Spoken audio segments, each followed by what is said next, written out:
close games and surprise upsets all throughout Week 8. Grab a drink and join us on this week's Tailgate.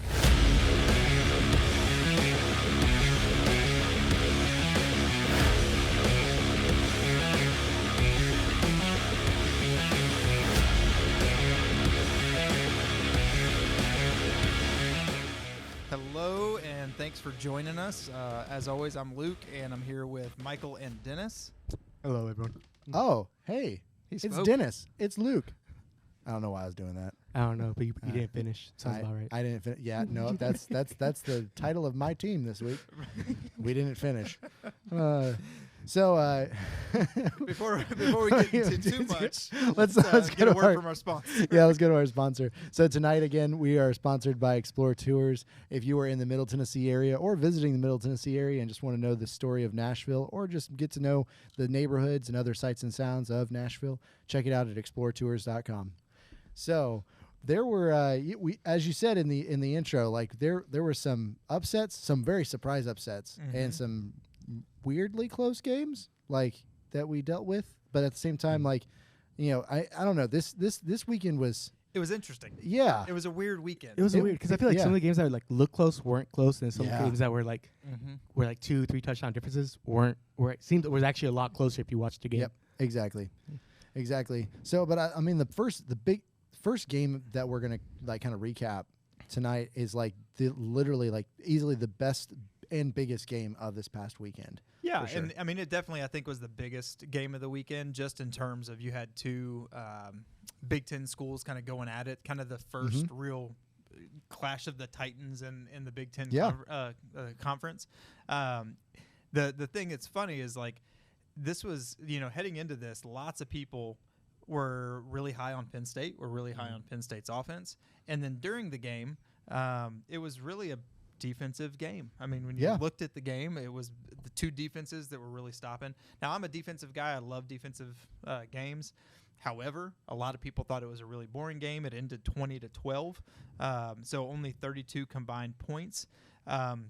Some of the key stats here, we've got third down conversions. PSU was only 1 for 16 on third down, which is horrible, but Ohio State was only 6 for 16. So, again, very defensive game. I mean, it took Penn State, 58 minutes to get the first one? Yeah, it was on their last drive, which, you know, they kind of got a garbage time touchdown at the end. Yeah. So, you know, is what it is. I would have loved for them not to have got that touchdown, but it's okay.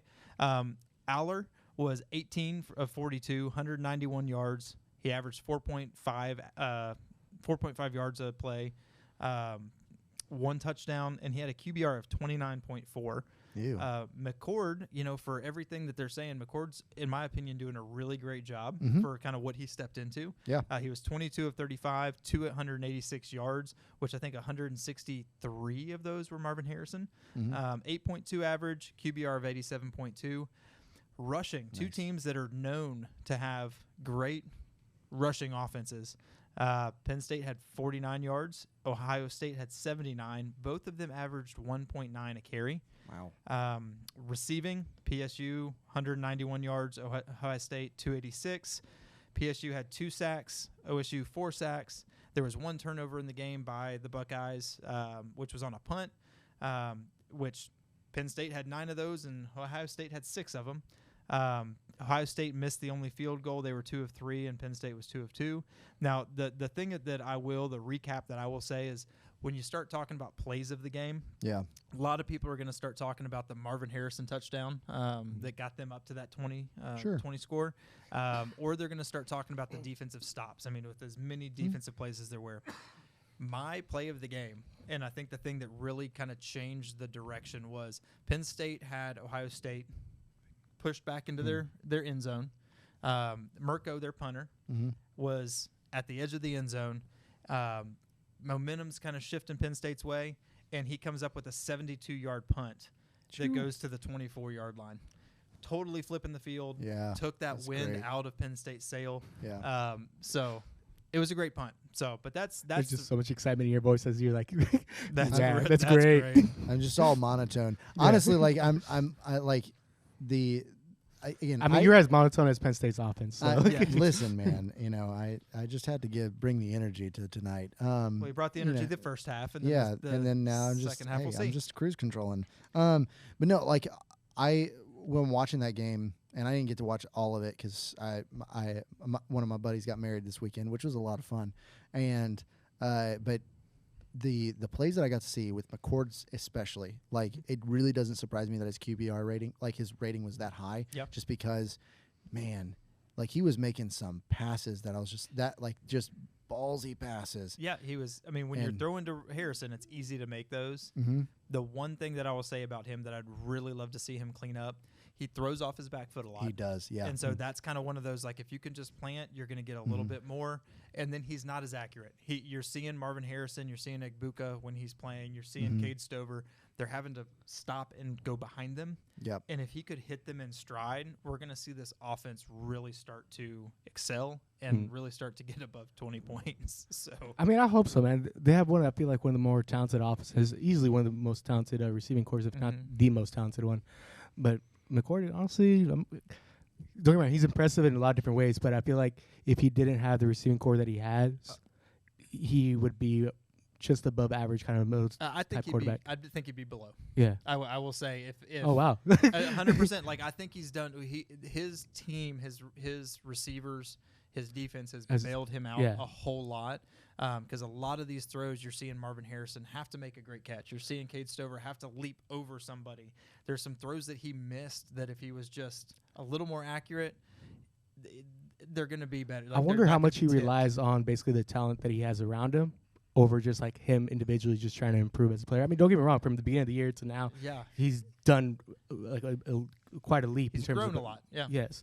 So I'm just kind of wondering, like, hey, how much are you still relying on the talent that you have around you over the actual quality of player that you are? I think it's some of that. I think also he's only had one interception. And that sounds great, but the question that I have for him is mentally he's so worried about throwing an interception that he's kind of hindering himself when he's making these passes. Like instead of just like letting it rip. Instead of letting it rip and just going, you know what, I'm going to hit Marvin Harrison in stride and I'm just going to go. He's kind of got Marvin Harrison is a cheat code, man. Like it is. Just throw it around him. It If really it's 15 yards around him, he's going to catch it. Well, it's kind of like Stetson Bennett last year with the receiving corps at Georgia. Like those receivers made him look really good. Yep. So it's a similar kind of, granted there's a difference in like the veterancy of Stetson Bennett versus McCord, but it's just like, so as McCord matures and grows and stuff like that, he'll become a far better game manager than he is right now. But he also won't have Marvin Harrison. But he might. So it'll be interesting to see how Ryan Day adjusts for that. They've got some good guys coming up. Carnell Tate. There's a couple of guys that are going to look good, but it'll be an adjustment. I mean, the thing is, like when any team loses a big player on their roster or whatever, it really does affect. We saw that last year, like Marvin Harrison Jr. going out against Georgia, that really shifted the tone of the game. We had a game this past weekend that shifted the tone where you had like a team that literally lost their star quarterback. And I think Dennis, it was your game of the week. Yeah, no, it was Duke versus Florida State. It was one of the things where you would think kind of going into the game, like Riley Leonard's like stats wouldn't be impressive. He was 7 for 16, 69 yards, 52 QB rating. But as you're looking through the game, though, it was actually a pretty close game. Before he got hurt, it was 20-17. And I don't know if you were watching the game, you can really kind of see like Duke can really take this game. The energy was still on there, so the defense was still strong. And there's actually a couple of things where I thought it was actually kind of funny when you kind of bring in the fan base. Like here, apparently Florida State student section had a stick to basketball. It's like their section to Duke. The funny thing is, it didn't last past the first quarter. Oh. Florida State immediately took that away because they were down 10-0 for a little bit. So they're like, you know what? Let me bite my tongue. Let me just bring this back.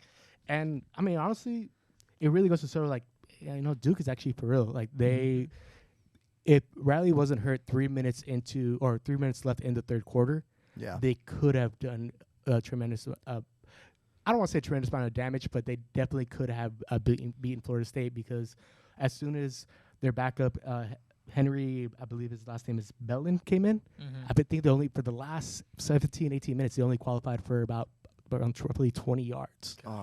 So you know that's a hard. big difference. And that doesn't bode well for Duke's future. No, it does not. They need to get either he needs to step up, or they need to get a transfer quarterback in, or a better recruit in. Because like Duke defensively is where you want to as a team. It was actually the 2 top defenses in the ACC. Yeah. So like it kind of goes to show. Well, I mean, it just goes like for me. Like I'm looking at that. I'm like, if every team had a Duke type defense, a Duke style defense. Right. Yeah. Man, like no one would be complaining about their defense. Oh, like no. because that defense, they're rabid. They go, they chase after the ball. They swarm. It's really cool. They all are playing with heart. And people can say like, hey, they're in the ACC. It's different. Yeah. No, I'm like, they played even Notre Dame, and Notre Dame, mind you, yes, they've had some hiccups on their own, but you can see it wasn't just like a one-time thing. It was definitely a talent level. And even with that, sorry, go ahead. No, I was just going to say Notre Dame only escaped because Leonard went down. Yeah, right. The same thing. It's the same thing when Florida State kind of got away with it. And Florida State themselves have actually a great quarterback. Jordan Travis, I think he's actually an amazing player. I believe it's his 6th year, maybe 5th year. I'm not sure. So he should be an amazing player. At this point, there's a lot of people doing like a couple COVID red shirt, injury red shirt. I slept on an ice cube red shirt. He's got his kids next to him as like holding his clipboard while he's. It's one of those things that like, and don't get me wrong, Florida State also has an amazing kind of talent level as well. They do. Travis himself went 27-36, 268, 2 TDs. He threw 1 pick, but it had a QB rating of 82.6. So yeah. And then the receivers. My favorite receiver actually from Florida State, Coleman.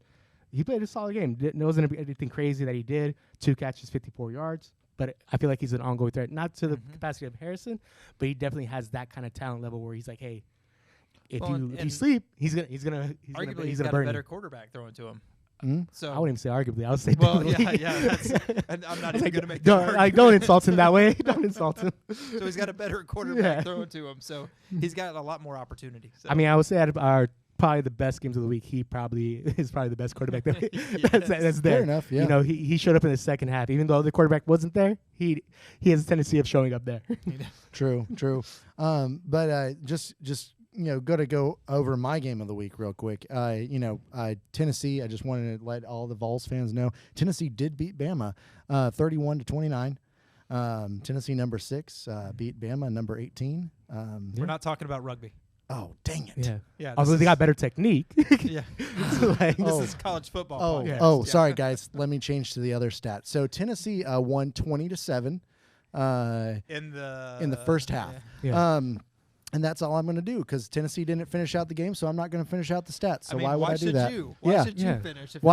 If my team can't finish, I'm just kidding. So if we went into this game, if I went in just showing you stats and just showing you the statistic lines and stuff like that, you see total offense, total defense, things like that, and you see Tennessee kind of just not, I wouldn't say dominating, but all of their stat lines are better for the most part except for rushing. If you're including just the first half, not just stats alone, you wouldn't be wrong. The domination was there. Domination in this first half for sure. Like the ball was going anywhere and everywhere they wanted. Yep. And so, but if you look at if you don't look at the score, you just look at the stats. And I was to tell you, Alabama still won that game. Not only won it, but they won it by 14 points. Mm-hmm. You wouldn't believe me. No. Because of the stats just don't line up. And so it's one of those things, like, I'm not going to sit up here and be like, well, Tennessee just got messed up by the refs. I'm like, Tennessee, that there's more to that entire game than a ref's call. There were games this weekend that were decided by refs calls, and this game was not one of them. This game definitely was helped some by some. Affected. Yeah, it was affected, but it wasn't affected in a way that Tennessee couldn't overcome. Right. And what we saw was literally, we saw Tennessee. They showed up. They played hard for the first half, and then they lost focus. They went on cruise control, or something happened for the second half. My guess is that Alabama did what Alabama did what Nick Saban does, which is adjusts at the half, makes the proper adjustments, which is what good coaches do. And I think Heupel attempted to make adjustments, but those adjustments did not reach to his on-the-field leaders. And those, you think they kind of fell on deaf ears? I don't know if it fell on deaf ears, or they're like, well, we clearly got them with their pants down, so we're good. Yeah. And it's like no, you have to. You're not just gonna. You would probably, if you were playing this at Neyland, you probably could have gone on cruise control and won that game. The fans would have taken care of that. Exactly. They would've But taken you're that for you. playing at their home team, like their home turf. You're going to get the ire of the fan base involved, Right. and so you have to be able to make sure you're playing to the way that they're adjusting. True. And you have to stay incredibly composed and focused. If they had played again, I'll say it again, if Tennessee plays like first quarter or first half Tennessee the rest of the season against every opponent, they'll win every single game they play, including Georgia, because that was a team that looked elite. Mm-hmm. I mean, the ball was getting thrown everywhere. It was some beautiful passes that was kind of going on. So. Yeah. It was the first time you see Milton wake up. But that's the thing is, like I got to hand it to Milroe for not, like, he's a much younger quarterback than Milton, and they had very similar QBR ratings, QBRs. It's Milton was 75.3 and Jalen Milroe was 72.6. Yeah. Very, very, very close. And that's a very good QBR for Milton, because Milton's not known for having such good, like, he's not really, like, he hasn't been phenomenal this year. He hasn't been terrible. He just hasn't been great. He also, I feel like, hasn't met any of the standards that a lot of probably UT fans had for him. No, especially considering the raw talent that he has. The guy has a lot of sheer talent. He just didn't hit. And what they're used to. Yeah, well, That's the same especially thing. with Hooker. Yeah. That's the same thing McCord's running into. Yeah. Is expectations are C.J. Stroud. Yep. His expectations are Hooker. Well, and And- here's and like, just not to derail too much, but like with McCord, I think McCord's a better team player than Stroud was. Like I think, like, because Stroud, when I watched him play last year, felt like he was more just trying to pad his own stats than try to, like, actually see his team win. And Gotcha. the only game that I saw him where he actually felt like he was trying to make his team win and be that game manager, that team leader, was the Georgia game. And that's what I saw with Stroud, and that's why I wasn't as high up on him as a lot of people were, because I saw a lot of raw talent. It's kind of, he reminded me a little bit of like Richardson. Really, really talented, insanely talented, but they kind of just seem to be playing for themselves and not necessarily for their team. Yeah. But that's just my personal critique of that. Whereas like McCord seems to be playing for the team. And so Milton, I don't think he's playing just for his own stats. I really don't think he's doing that, I because hope not, because they're bad. I'm concerned. But and as I mentioned to you guys, and I mentioned to, like, family and friends and stuff like that, I don't think it's a pride issue either. I don't think I think he's a humble dude. I think he's a really awesome dude off the field. I think he actually is a good leader of the team. The problem is that he's too much of a head case. Yeah. He gets rattled. He gets rattled at all. He just starts unwinding in some ways, making And bad I agree calls. with you, because I know right before we started this, like, in the second half, he was slowly kind of diminishing. At least to me, it seemed like it was like a kind of a slow car crash. It was just like, okay, you made one mistake. Like, you're fine. You can still recover. You're not losing the lead. And it's like, okay, you make another one. And it's just like, no. Like, what are you doing? Like, Yeah, And he got scared. and just kind of unwinds there. Like, he just wasn't making the proper reads, things like that. Mm-hmm. But early on in the game, he was connecting balls. He was yes. he was making throws, and the receivers were making catches they hadn't made all year, which was great. That's what you wanted to see. That's what we should have seen since game one. Right. And I'm glad that it came alive somewhat in the Bama game. Love to see that continue There forward. was still some good stuff in that first half for Yep. Tennessee. But Bama did their job. They came back. They rallied the way that they needed to, and they won that game for their fan base, and honestly, kind of saved some of their season.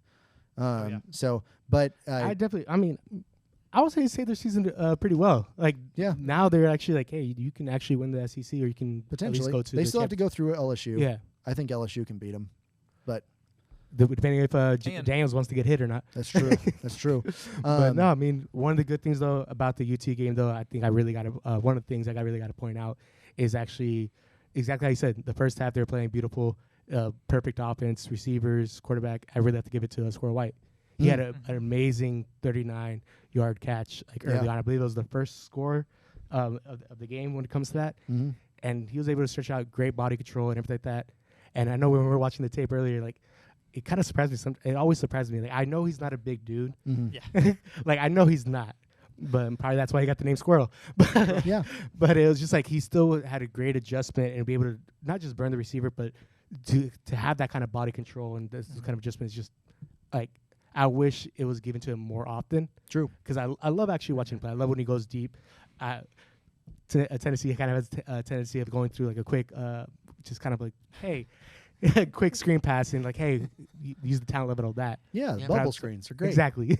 But I love to be able to kind of show that talent because, hey, like Squirrel had one hell of a game. He did. He did. So, But speaking of the Bama game, there's a group of people that at Bama that had also one pretty good game. They actually they did a pretty good job on the field. oh, yeah, I mean, I guess somebody got to take a hit, right? Yeah, someone had to. Like, somebody. The funny thing is, I'm surprised they didn't get called, even though it was like after the game, the security guard it's just targeting. Yeah. I mean, But he gets kind paid of, to do it. He does. He does, and he actually did a good job. He doesn't get any IL dues, but I feel like he might have possibly even a scholarship, maybe a walk on. Yeah. The security guard for Bama just kind of took out. I don't know if it was a Bama fan just trying to run the field, which I don't know if this Yeah, game would let's have see. really kind of even was needed for that. Nope. But I believe he just got nailed. He just got Smoked. Yeah. like, Great form tackling by the security guard. dude. I'm like, he probably played rugby. Like, Yeah, he probably did. He probably needs to actually teach, defense Yeah. to actually most SEC teams, especially LSU and Tennessee. yeah, I mean, he Probably wrapped up really- and everything. Yep. Yep. You mean he didn't just like bump him? I mean, he fell down with them, so it Fair enough. was a follow through. Yeah, It was a follow through. It wasn't like Milton like halfway stop. It was a Okay. follow through the entire thing, the Gotcha. entire motion. That's good. But through this, we will have to I'm just gonna kind of stick with the Tennessee pile on here. Oh, okay. So we said some good things. Yeah, sure. I'm gonna have to say that Tennessee is my implosion for the week. Yeah, that's a fair And, assessment. That's you look at them. Like we've said, they're up 20-7 at halftime. Mhm. They literally have, in my opinion, all the momentum Mhm. going into halftime. They come out and they don't just fall flat, but like they're just non-existent in the second half. Yep. And when you do that against a team like you said, Alabama team, can't do it. Saban, Mhm. they come back in the second half. There's been a lot of teams. I think they were down at Ole Miss, Mhm. and going into halftime, they've been down Mhm. a few times, and Saban just brings them back after halftime. If you look at the tale of two halves, Tennessee wins the first half 20-7, and then Bama wins the second half 27-0. Yep. UT had 7 possessions in the second half, and this is like, if you look at this and you say they had 3 punts, Mhm. all of them were 3 and outs. They had 2 turnover on downs, Mhm. which when you're down like that, you Yep. You're gotta do. trying to go for it. They have a fumble that Bama returned for a touchdown. Yep. And then the game ended on their final possession where they threw a 7-yard pass Yeah. instead of just trying to get Just it to at the least end zone. trying to get Like, it to just, the end zone. just try. Just do something. So, yeah, and it's just, it was just a bad second half. Milton he didn't look horrible, but like we've said, like he's just not getting it done. And I kind of start to wonder when are they going to maybe start looking at Nico? I don't even want to try and pronounce his- Imaliava. Imaliava. Imaliava. I'm a lava. I'm a lava. I'm a llama.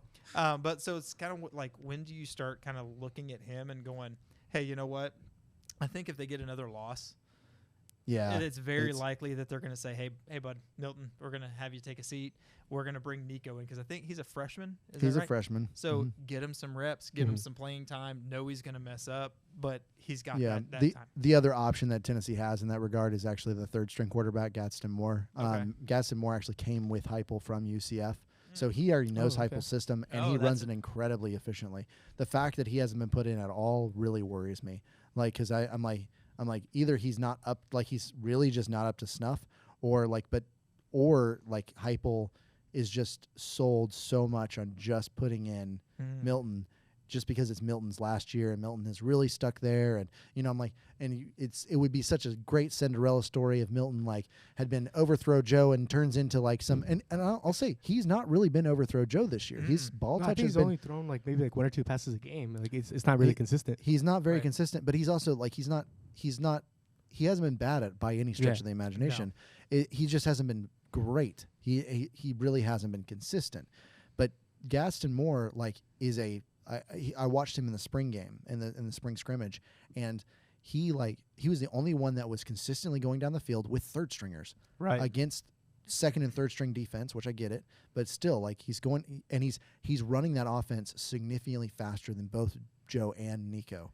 And I get Nico. Nico's only been there for a couple months. Right, and that's kind of my thought is like if you've got this guy, like you're just at that point you just start preparing for next year. Like you're starting to get your who's going to be your quarterback next year. It's probably going to be Nico. Yeah. At this point. Oh and yeah, so, he should be QB1 next year. So forget and I hate it, but forget the whole. He's stuck with us. Yeah. Like if he's not getting the job done. Yep.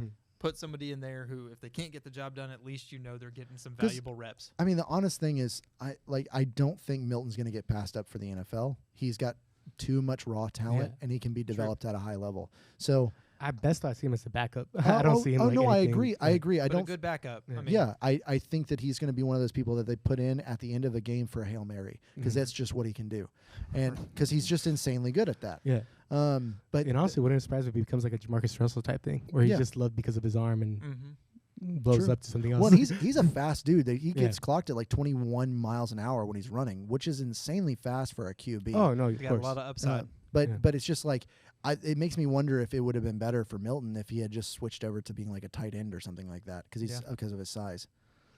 I mean, there's been a plenty of quarterback that moved to receivers. Like, isn't he 6'5"? He's 6'5", 240 pounds. I mean, that's huge. That's a great size for a receiver. Or tight end. Yeah. And so that's why I'm saying, like, it would make a ton of sense for him to be that. He's also fast. So it's just like I just feel like he's not utilizing his strengths properly, which is costing Tennessee, It's costing Tennessee some games. Yep. But we'll stay on the let's stay on the negative Nancy train. Yeah, here. negative Nancy train. So we'll go into some of the worst calls. Now, like we mentioned, there were a lot of bad calls. Yeah. You look at the one against who played Washington, Arizona State. Arizona State. Yep. Arizona State. That really was a controversial call and kind of cost Arizona State the game there at the end. Honestly, a lot of calls in the Bama and Tennessee game that were not really good in the second half. But the one that I've got to kind of put my feather on is going to be the Iowa, the punt return at the end of the game. That was that one made me mad. Kid returns the punt for a touchdown. They initially go to look at it because they're looking to see if he stepped out of bounds. It was really close to the sidelines, and he ran from the right side of the field all the way to the left. So they initially go to look at it to see if he steps out of bounds. And then they come back and they disallow it because they said that it was an illegal fair catch. Now, I don't get it. And that's what Kirk Ferentz said, was that they never mentioned anything about the fair catch review. So the rule is that you have to raise one arm fully above your head and wave it from side to side. So this returner's arm, I mean, it never went above his head. Nope. He's pointing out. It wasn't even close. I think it it wasn't was even literally close. He was just pointing to his defenders. He was pointing like, to hey, his, watch out. Like, right. He's pointing to his blockers to kind of like tell him where the ball is and where to go and everything like that. And then his other arm is kind of like as he's running, like he's pointing, and as he's running, it's going back and forth. So it looks to me like a natural, I'm running, my arm's flailing to the side as I'm pointing stuff. Yeah, the ball's coming here, guys. Watch out. Yeah, there. Watch out over here. Get that guy. I'm trying to keep my balance while I'm running. Whatever it may be. But it was a horrible call. Terrible. And it's a terrible call. That would have been his second return for a touchdown for the year. Wow. It would have won the game for him. Yeah. So there's just all of that. I mean, their offense is not going to do anything. Then to make it even worse, I think it was PJ Fleck because I think they played Minnesota. They asked him about it. And he says something to the extent of, "Oh yeah, it's clear. It's clear. It was a fair catch. We got called for one earlier, earlier in the game." I'm like, how do you, as a head coach, don't bring it up? Hey, we're glad to get out of here with a victory. We don't make the decisions. We're not the refs. Move on. So that's the bad ref call. Now coaching, I'm gonna kind of go a little bit different. We've talked about some play calls. We did talk about Cristobal a while back. Yeah. It's going to go to Dabo Sweeney. Ooh. And I think that what we found out is if Dabo does not have an elite quarterback, he's not going to win. Obviously, Cade Klubnik decided to not run the play that was on the field that was called in. He put it in his own hands, tried to run off to the left, got stopped, lost the game in overtime, 2 overtimes, I think it was. When Dabo was asked after the game if it was an RPO, which is a great question, like, hey, was that an RPO? he said, no, it was a handoff, 100%, and we didn't hand it off. So he kind of throws his player under the bus. Yeah. Then on his Monday morning weekly radio show, the fans were talking about, I think this was the week before, fans were talking about the 4-2 start, and he says, we're at a point in time, and I hate that, when people, if you don't go undefeated, say you're losers, you're terrible, and it's just such a terrible mindset. And honestly, maybe we need to lose a few games and lighten up the bandwagon. Sometimes the bandwagon can get a little too full. Yeah. He then took that back, saying, "Oh, only a minority of our fans are bandwagon fans, and fans have every right to, fans have every right to have high expectations of your team. You've won a national championship. You're supposed to do that." At one point, you were the king of your conference. You were the king of your conference, and the other thing that he did, which was even worse in my opinion, is he got asked about if they after the game if they employ team psychiatrists, and his statement to that, or the answer to that question was, "We do, and they're probably on suicide watch right now." Oh, whoa! That I wasn't actually. Man! So that's how cold. you're gonna pull out talking about suicide after losing a game? It's so everything. Now, Cade Klubnik, to his credit, he said they asked him, "Hey, your coach said this was a run play and you didn't." He's like, "Yeah, I took it in my own hands and I made a mistake. Yep. I messed up." Yep. Which is what he should do. He should own it. He owned it. It's a pretty obvious mistake. There's no way he could be able to hide that one. Yeah. But Dabo, again, no elite quarterback. Dabo's not going to win. Nope. And then it seems like he doesn't know how to handle losing. It seems like he doesn't know how to handle his players when they're losing. He doesn't know how to handle the media when they're losing. All things that a good coach should be able to do. Yeah. So maybe he should go back to flipping burgers. Maybe. He was saying that Tennessee likes to flip burgers last year. That's why we lost to South Carolina. So maybe he just needs to go and flip some burgers. He probably should. He should probably talk to one of the psychiatrists while you're at it. Yeah, but you know what he also could do is he could just start making me some humble pie. Yeah. He could just make me some slices of humble pie because I got a couple of them to eat. I still maintain my 33%. My 33% accuracy remains intact. Yep. So, and how I did that is just is by getting two wrong and one right. Well, no, I mean that's math. That is the math. That's Correct. the math for it. But how I actually achieved it was by not betting against Utah, like I said I wasn't going to do. Utah, they pulled out a win against USC. And it was a big one at USC, which was awesome. I mean, USC's Lincoln Riley's still sick about it. Oh, he's so sick about it. I mean, he's I don't even. I hope prayers go out to him. I don't know what kind of stomach bug it must be. It's probably something from Utah. It must takes be. you out a couple times a year. The I lost bug. Yeah. He's just depressed. It takes him out a couple times a year, so twice a year he kind of feels it. Is he one of the psychologists or psychiatrists for? Anyway, so again, Utah pulls out a win last second. It was a great play. You had third string offense doing what they did to USC's defense. A pig farmer. Literally. I love that comment that they kept making. I'm not gonna even lie. That was actually pretty hilarious. Yeah. But anyways, I mean, so I'm glad that Utah pulled that one out. Like not just because of the fact that it was my pick or one of my picks for an upset, but also because of the fact that I just believe that they deserve it. I think that they've been underrated all year, especially the fact that they've had to run an offense that is way weaker than they missing their best player. I could say you're missing your main game manager, your main playmaker. And they've been able to still hold on, and they're still doing incredibly well in the Pac-12, which is a very explosive conference. It kind of makes you think now. like by all means they're not really blowing teams out, like the competitive teams out. But imagine if they actually had the camerizing and everything. Like, would they be blowing teams out then? Like these good teams, would they be beating USC by like a touch? Like instead of by a couple points last second, would it have been a couple touchdowns? True, and I mean we can play the what if game, Yeah. but and I think that what if he was in, I think that they would have beaten like teams like Oregon State, stuff like that, with actually pretty handily. Even though Oregon State is playing very well this year, but the other two slices of humble pie that I do have to eat this week is Duke and South Carolina. Duke, understandable. Yeah. They had an understandable loss. They were on track to be an upset, and then as we talked about last week, Leonard goes out. That really does change. That changes a lot. You're at Florida State. you can't suffer those types and sustain those types of major injuries to your big playmakers and expect to continue to play at a high level. South Carolina, on the other hand, did they show up? I don't think they did. It's probably the lowest scoring game I think they've played all season. And it just looks like at this point they've just given up. I think Rattler's just done. I think he's tired of getting sacked. I think he's just and I feel bad for him. You put him on any other team with a good offensive line, that team will at minimum have a winning schedule. Right. Because he's just an insanely good quarterback, even though he made those comments about Tennessee a couple weeks ago. Shame. Yeah.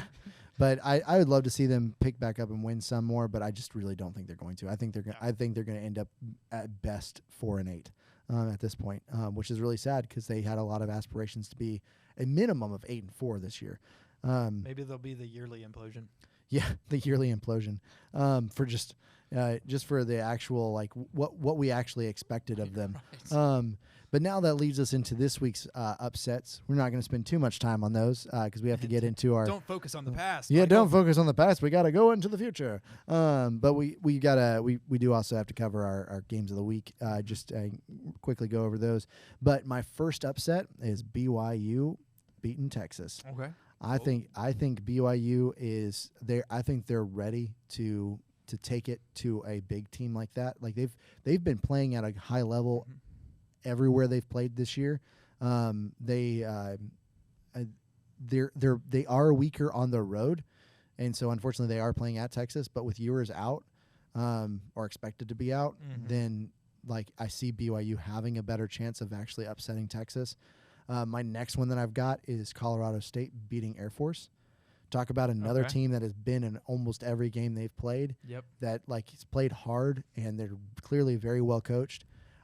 Air Force has done a great job, but as I was telling Dennis earlier today, Air Force has not played one Power 5 team all year.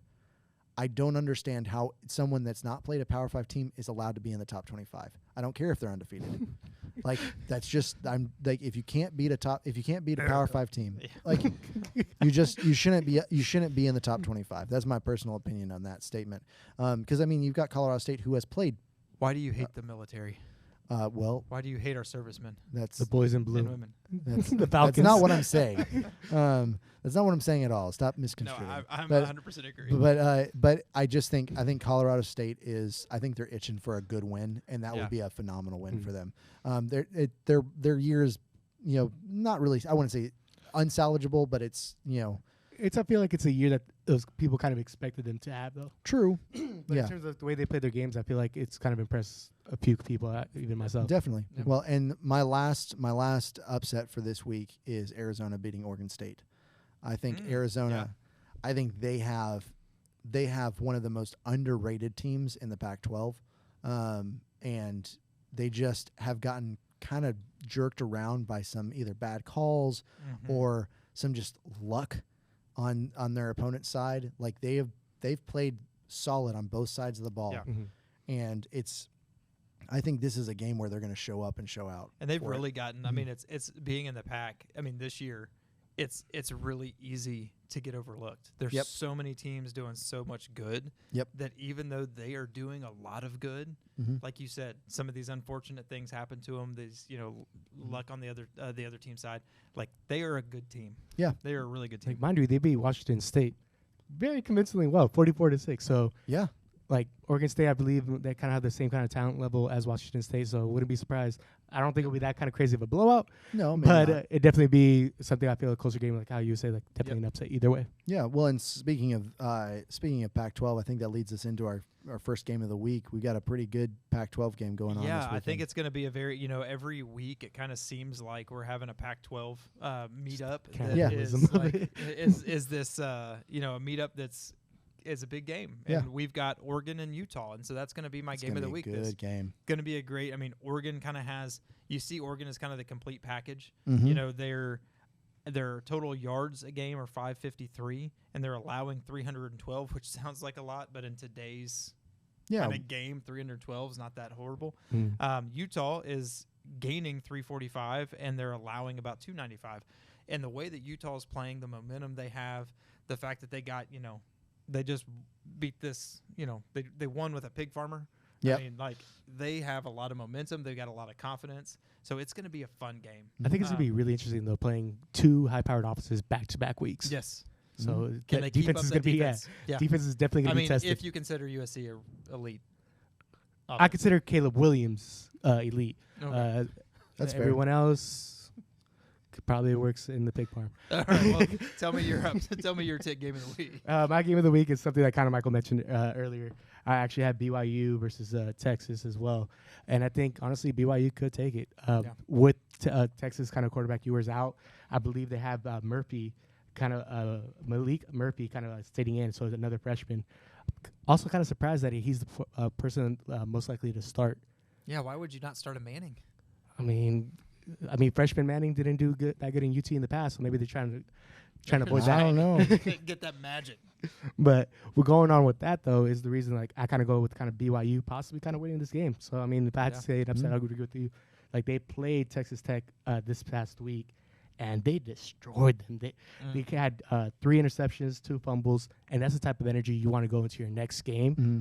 And Sure. a team like Texas, where they can kind of, with their quarterback healthy, they can kind of like spark and play the great teams. So I'm kind of wondering where BYU is going to be able to stand with that, be able to catch Texas, where in a perfect situation for BYU to win and kind of prove themselves to be kind of something to kind of be probably not to be reckoned with this year, but maybe in the next coming years. Next couple years, yeah. Yeah, no, and I there's not much more I can add to that because it's just BYU really does seem to be a major disruptor in the Big 12 this year. Mm-hmm. They've played well against SEC teams. They've played well against their other Big 10 opponents.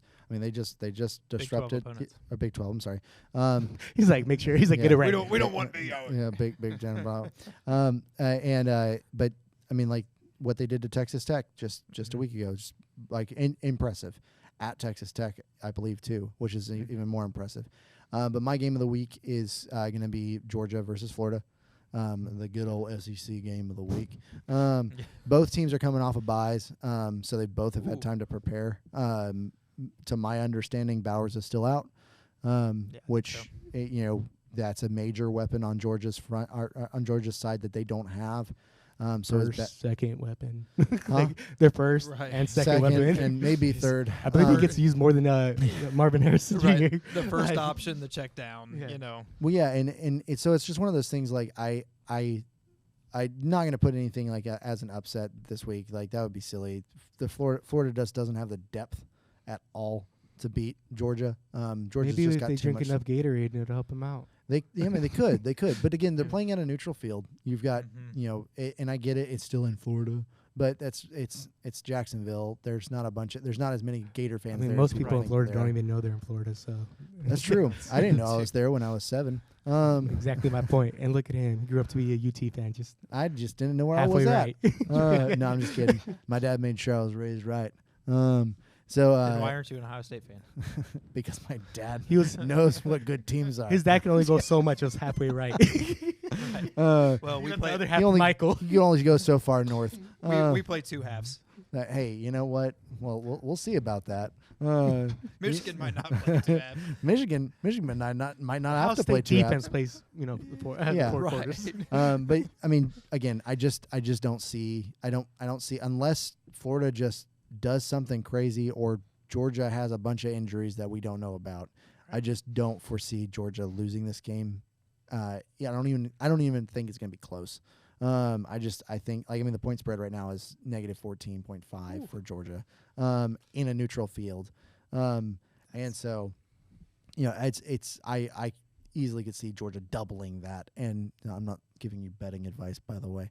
Yeah, he's only going to be at 33% right. Yeah, You're gonna bet on that. Don't go after my betting advice. Bet on that, bet on anything. But either way, we do have some good games coming out this weekend, and it's going to be a lot of fun. I mean, there's even more games that we didn't even mention. So Arizona State, Washington. Yeah. Or no, that was this week. Well, I'm on week no, 8. you're on week 8. On week 8. Tennessee's playing Kentucky. They're going to Kentucky. That's a toss-up game. I You've think. got Liberty against Western Kentucky. Yeah, that one. Yeah, I mean, and that's Georgia, Florida. I feel like Notre Kansas Dame's and at- Oklahoma should be mentioned too as well. Kansas, Oklahoma. Yeah. That's going to be a really good game. Notre Dame, Pittsburgh, I think, is going to be one that might be actually pretty good. Yeah, Pittsburgh's weird. Like, they've They're been weird. really weird this year. Well, it's either going to be a really good game or it's Or going it's to gonna be a blowout. You will stop watching after the first quarter. Yep. I mean, it just depends. If Pittsburgh, North Carolina, Georgia Tech, yeah, Georgia Tech could bring the next upset. I mean, I didn't call for Ole that Miss, one. but Vanderbilt, I don't think that one's gonna Colorado, turn. UCLA, I mean, sure, we're just going to start naming all the games, I guess. Boise State, Wyoming, Whoa, no, that's Marshall, Coastal Carolina. all Okay, right. okay. Well, thanks for joining tonight's Old tailgate. Dominion, James Madison. All right. Well, thanks again for joining tonight's tailgate. Come back next week, grab a drink, and join the conversation.